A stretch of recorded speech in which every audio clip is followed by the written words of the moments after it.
A reminder that all our top stories can be found on our website, channelstv.com, and on youtube.com/channels, where you can watch our videos. You can also visit m.channelstv.com to view us live on your mobile device and download the Channels TV app for Android, iOS, and Windows phones from their respective stores. We also encourage you to please interact with the Channels Eyewitness feature on our Android, iOS, and Windows 8 platforms. So if you have pictures or videos you'd like to share with us, just tap the application on your device, swipe to reveal the Eyewitness menu, then follow the instructions. The chairman of the Human Rights Commission, Professor Chidi Odinkalu, has listed 8 states where there could likely be violence in the governorship elections. Speaking to our correspondents in Abuja today, Professor Odinkalu says it is important for surrogates of candidates to be called to order during the elections to avoid post-election violence. The states he mentioned are Rivers, Benue, Imo, Abia, Bauchi, Lagos, Ekiti, and Kaduna states. The one thing is that the governorship elections are not going to cause a national, don't have the possibility in our assessment to cause a national level conflagration with regional consequences. So that means whatever pockets of violence we've got, we can manage. That said, there are areas that give us cause for apprehension. There could be some violence of sorts, and some of the troubled spots include, for instance, obviously everybody knows Rivers State, and Rivers State is experiencing chronic levels of election-related violence. But Benue State is a site of possible trouble. We believe that Imo State and Abia State could pose some potential problems. We're also looking at Bauchi State very closely. And obviously everybody's got to be concerned, everybody's got to look at Lagos because of its significance for our country. We don't think Kaduna poses as high a risk with the governorship elections as it did with the presidential elections, but we're still looking at Kaduna quite closely. But these are some of the locations that we're looking at in terms of, obviously Ekiti State is going to have some desperate issues, particularly with reference to the governorship election, to the House of Assembly elections and the possible consequences for the governorship and the fate of the governorship. So we're also looking at Ekiti State closely. Those are some of the areas that we're looking at. Chairman of the Human Rights Commission, Professor Chidi Odinkalu, and the Senate Minority Leader, George Akume, and Senator Joseph Waku may have put behind them their disagreement as they both lead the re-election campaign for Governor Tanko Almakura's to Tiv community in Nasarawa State. The two frontline opposition politicians in Benue State had drawn the battle line over the All Progressives Congress nomination process. At a town hall meeting with Tiv community in Nasarawa State, both senators promised Governor Tanko Almakura of block votes from their kinsmen in the state. The town hall meeting is at the instance of Governor of Nasarawa State, Tanko Almakura, who seeks re-election. He's been going around trying to mend fences with aggrieved parties over the violences witnessed in the state. This time, it's the turn of the thieves. I want to disabuse their minds because I got to know that quite a few people sell certain untrue stories about what needs to be done, what has been done, what has not been done, what will not be done. But that is why I'm happy with the presence of one of your exalted souls who is not only calling the shots in Benue, but also calling the shot at the national level. This is to be a new witness that as far as I'm concerned, whatever we propose for the thieves is on the pipeline, and by the special grace of God, it will come to pass. Opposition leaders, Senators George Akume and Joseph Waku, who have been at loggerhead over the APC governorship ticket, are once again united for the party's victory in Nasarawa and Benue states. Nasarawa is going to rebound on Saturday. There is no doubt about that. There is no problem with APC in Nasarawa state. I think there were some problems with agents here and there, and the voters were not properly guided in certain respects, and that is why the incident of voided papers became so manifest as to have an effect on the overall result of the presidential election here in Nasarawa State. On the rift between him and Senator Waku over the APC governorship ticket, he says all that is in the past, as the APC is certain of victory in Benue through its candidate, Samuel Otom.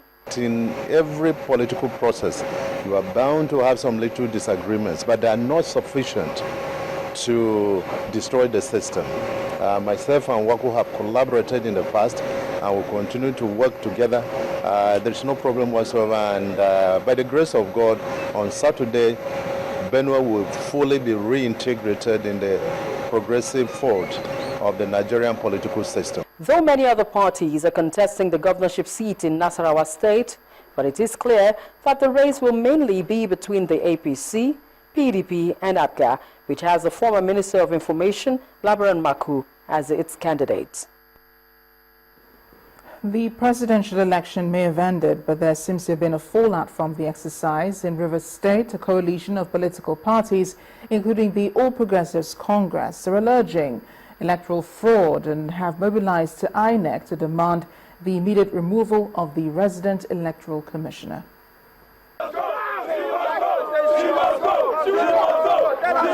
Armed with placards, a coalition of political parties in Rivers State stormed the headquarters of the Independent National Electoral Commission to demand for the removal of the resident electoral commissioner in the state. Addressing journalists, the Deputy National Secretary of the All Progressives Congress explains the reason behind the demand. We saw a clear and obvious case of collusion with PDP. She handed over result sheets meant for the elections to PDP, arrested our agent at the INEC Collation Center. She caused the arrest of our agent, Honorable Emmanuel Deya, a former member of House of Representatives, and handed him over to the police. Chairmen of other political parties also echoed the demand for the removal of the Rivers State resident electoral commissioner, saying her continuous stay in the state may disrupt the peace of the state during the governorship election. We requested to hold meetings with the INEC commissioner. She wouldn't give us audience until it came to election. And at the end of the day, I think she has not conducted any free and fair election. So she needs to leave the Rivers State for the peace of the Rivers people. We have been under a siege of one political party, but we need a change. The last election, 28th election, APGA candidate in Falga Federal Constituency 1 and Ikwere Federal Constituency, Federal Constituency, there was no result sheet. We did not vote. The chairman of the Democratic People's Party submitted the group's petition to an official of the electoral body who promised to present it to the chairman of the commission.